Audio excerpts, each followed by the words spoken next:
When did you get first word about this? Something that was done back in 2016 with the Cubs.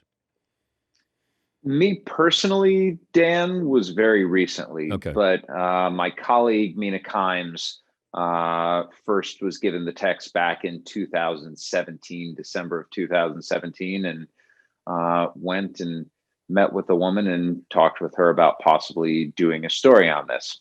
At the time, she was not ready for that. She was still working in the journalism industry, and she was afraid that the blowback from a story being published was going to significantly harm her career. She is no longer in journalism. And as she saw Jared Porter's ascent to general manager of the Mets, it hit her. There's a person who did something to me, and his career is on an upward trajectory. I'm the victim in this situation, and I now don't have my dream job anymore.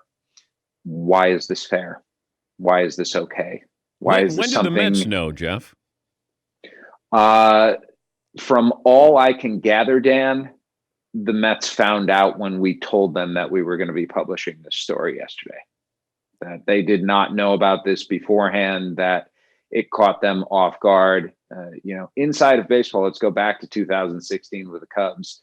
There was one other person in the Cubs organization at the time who found out about it afterward because the woman had gone to her employer and someone at her employer had called up somebody with the Cubs who that person knew. And that person with whom we spoke yesterday said that he was trying to essentially be a go-between to bring the woman and Porter together to have some kind of a resolution for this. That never happened. She was considering legal action at the time. She says that he was pushing her not to pursue legal action. How many He text says messages did he send this woman?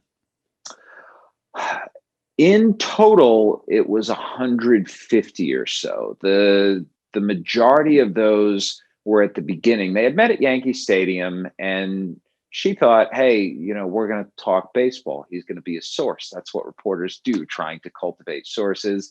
But very quickly, the messages from Porter went beyond the normal source relationship to a point where he was asking her out, trying to get her to come and visit him in different places across the country. And after he sent one particular picture, which he says wasn't him, but was of a man laying on a bed with a bulge in his pants, she stopped responding. After she stopped responding, there were more than 60 texts from Jared Porter that culminated with a picture of a naked penis. And that is where we are. And that is ultimately, I think, what got him fired, not just the lewd image itself, but the fact that it came after she had not responded to 60 plus texts from him. What's the reaction from the new owner, Steve Cohen?